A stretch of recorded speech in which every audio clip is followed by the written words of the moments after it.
네, 반갑습니다. 오늘 7월 19일 우리 금요일 아침이고요. 오늘은 예레미야 34장의 말씀으로 이제 또 우리 예레미야 말씀 계속 묵상하게 됩니다. 오늘 말씀은 기회라는 주제를 가지고 묵상하게 될 것 같습니다. 예레미야에게 임한 계속된 말씀입니다. 특별히 오늘 말씀은 이제 그 마지막 때가 시드기야와 이스라엘의 심판이 더욱더 가까워져 왔음을 보여주게 되는 그런 장면입니다. 그러나 이 예언의 목적은 저도 이 말씀을 묵상하면서 하나님이 우리에게 이스라엘에게 계속해서 기회를 주시려고 하는 것 같다라고 하는 말씀을 묵상하고 또 그렇게 느낌을 가졌던 것처럼 이 모든 예언의 목적은 심판이 아니라 기회이고 살리기를 원하시는 말씀, 새로운 길을 주시기 위하신 하나님의 뜻과 소망이 있다라는 것을 알 수가 있습니다. 그래서 우리의 삶에도 하나님의 말씀이 계속 있다라는 것은 참 감사한 겁니다. 원래 가장 어렵고 힘들 때는 언제냐면요, 말씀이 있을 때가 아니라 말씀이 없을 때입니다. 무서운 말씀, 훈계의 말씀이 있을 때는 오히려 좀 더 나은 겁니다. 그 시절은 행복한 시절이고 누군가 나에게 해줄 말이 있다라는 건 훨씬 더 좋은 겁니다. 가장 어려운 건 말이 없는 침묵. 사실 그것만큼 무서운 게 없죠. 그래서 신구약 중간기라고 예수님이 오시기 전에 한 400년의 시기 동안 예언과 그런 하나님의 심판의 말씀이 없었던 시절이 있습니다. 그 시기가 사실은 굉장히 두려웠던 거죠. 그러나 성경에서는 그 시절마저도 하나님은 침묵하셨지만 하나님은 뒤에서 이스라엘에게 기회와 세기를 주시기 위하여서 굉장히 준비하고 계셨던 그런 하나님의 모습을 보게 됩니다.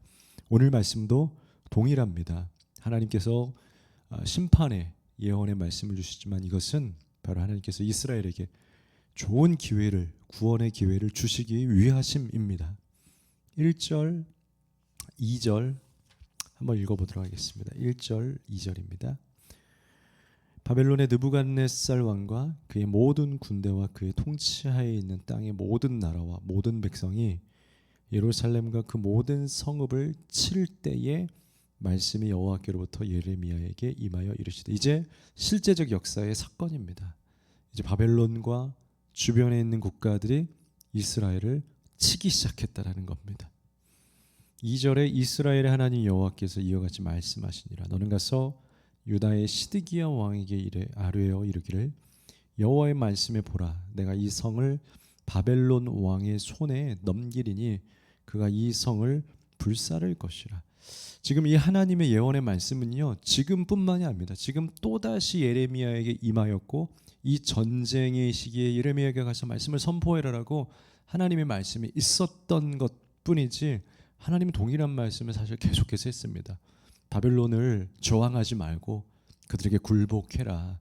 너의 인생은 그들에게 결국 포로가 되어서 그들 앞에 무릎 꿇고 일정 기간의 그런 어떤 심판과 연단의 시간이 너희들에게 필요하다. 근데 시드기야는 듣지 않죠. 계속해서 어떻게 하면 바벨론이 이길까? 근데 하나님 오늘 또 말씀을 주시면서 적군들이 쳐들어오고 있을 때 시드기야에게 가서 빨리 항복하도록 해라. 이 성이 무너질 것이니 네가 굴복해라.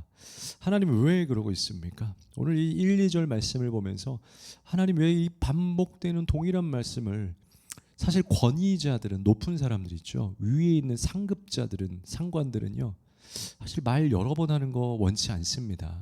많은 사람들 만나기 때문에 딱 한 번 이야기했을 때 다 알아차리길 원하죠. 모든 리더의 마음일 겁니다. 한 얘기 또 하고 또 하는 건 누구나 힘들 거예요. 하나님께서도 저희와 같은 입장에서 볼 때 예언을 주셨으면 된 거 아니겠습니까? 그런데 또 합니다. 또 합니다. 적군이 쳐들어오니 더 급한 마음에 예레미야에게 시드기야에 가서 빨리 예언해라 라고 또 합니다. 이것을 우리는 무엇이라고 하냐면요, 하나님의 멈추지 않는, 우리를 향해서 식지 않는, 식어지지 않는 하나님의 열정이다. 하나님의 열심이다. 이 세상에서 가장 열심히 일하는 사람이 누구일까요? 우리가 아니에요. 하나님이에요. 우리는 일하다 지치기도 하고 무너지기도 하고 속상하기도 하고 잠깐 쉬기도 하고 돌아가기도 하죠. 근데 성경의 하나님을 보면요, 쉬지도 않으시고 졸지도 주무시지도 아니하신다라고 말씀에 기록한 것과 동일하게 지금도 인류의 모든 역사에서 하나님은 단 한 번도 지금까지도 쉬지 않으시고 인류를 구원하시기 위해서, 이 모든 백성을 하나님의 자녀 만들기 위해서 일하시고 계신 하나님의 놀라운 모습을 보게 된다는 거죠. 그래서 구원은 있습니다. 우리가 일한다면 구원은 있을 수도 있고 없을 수도 있습니다. 그러나 이 인류의 구원 역사는 하나님이 움직이고 계시기 때문에 있다라는 거죠. 하나님 지금도 기회를 주시기 위해서 시드기야를 위해서 또 예언을 하고 있습니다. 3절에서 5절 실제로 시드기야에게 주시는 기회의 말씀입니다.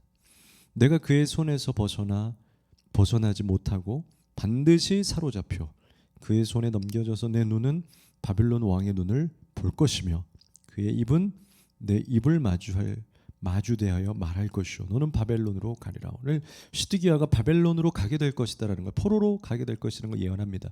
그러나 유다의 시드기야 왕이여 여호와의 말씀을 들으라. 여호와께서 내게 대하여 이와 같이 말씀하시니라.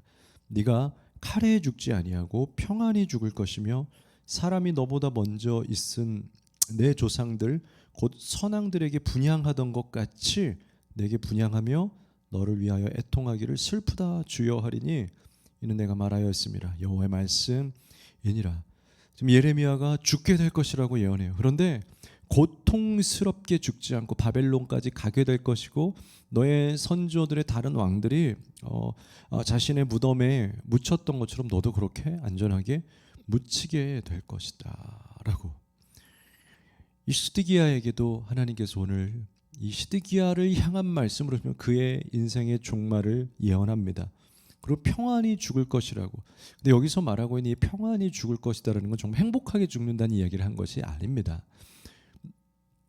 그냥 적군들에 의하여서 전쟁에서 무섭게 처참하게 죽지 않겠다라는 표현일 뿐이지 결국엔 바벨론에서 죽게 됩니다. 이를 역사에서도 이 후에 나오겠지만 시드기야는 포로로 끌려가게 되고 두 눈을 뽑혀서 처참하게 처절하게 바벨론의 포로의 신세가 됩니다.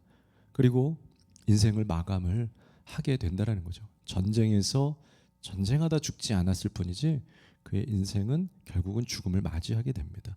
지금 시드기야에게까지도 와서 예레미야가 너의 죽음 곧 다가오게 될 그 죽음을 예언하고 있는 이 모습은 무엇입니까?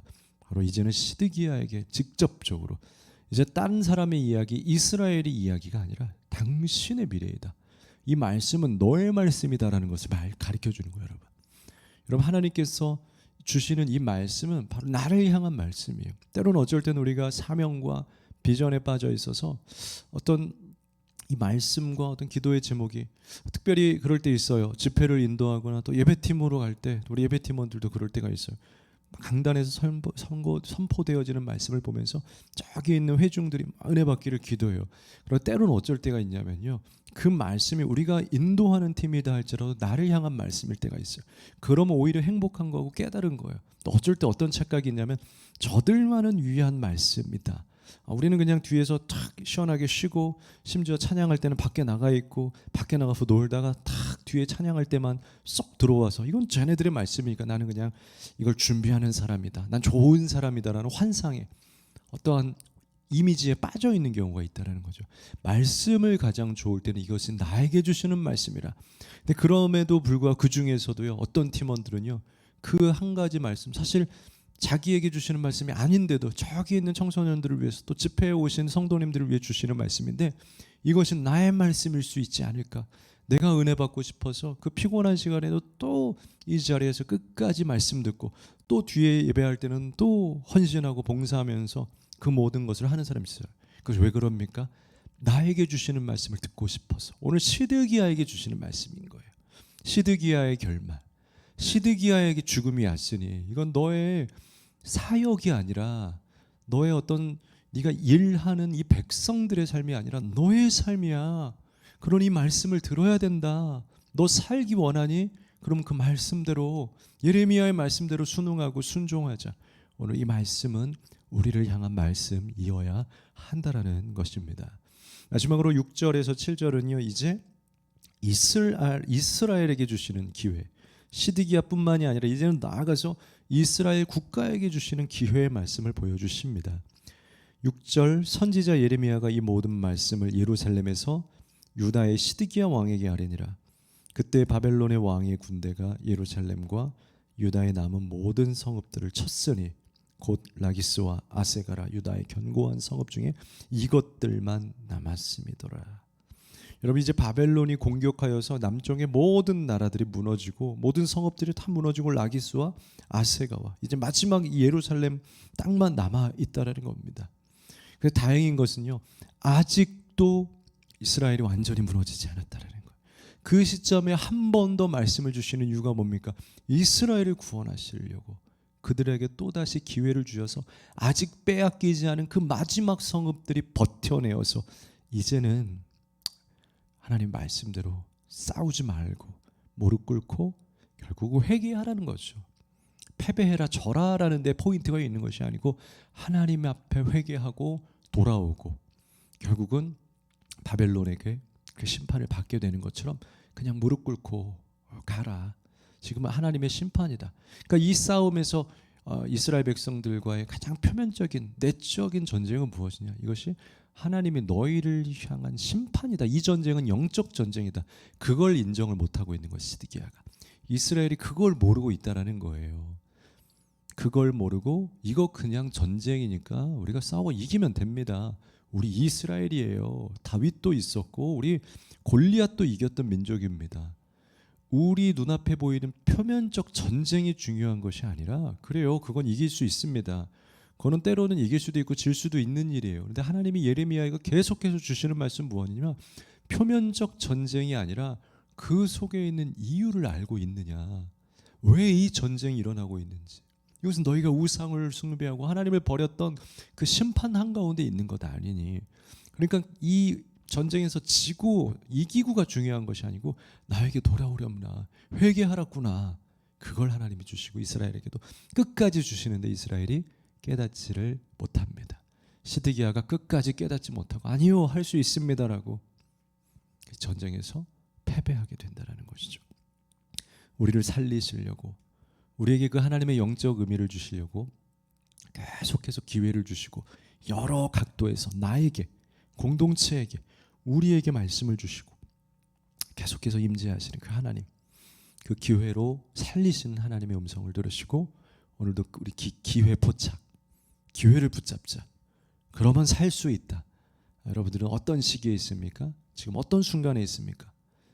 이 순간에 기회를 붙잡을 수만 있다라면 여러분 분명히 반전과 승리와 살아남의 역사가 있을 것입니다.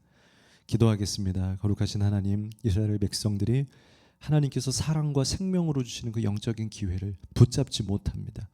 하나님은 시드기야에게 이스라엘에게 계속해서 구체적인 기회와 돌아오라고 말씀하고 계시지만 이스라엘은 눈에 보이는 표면적인 전쟁만 붙들고 있습니다.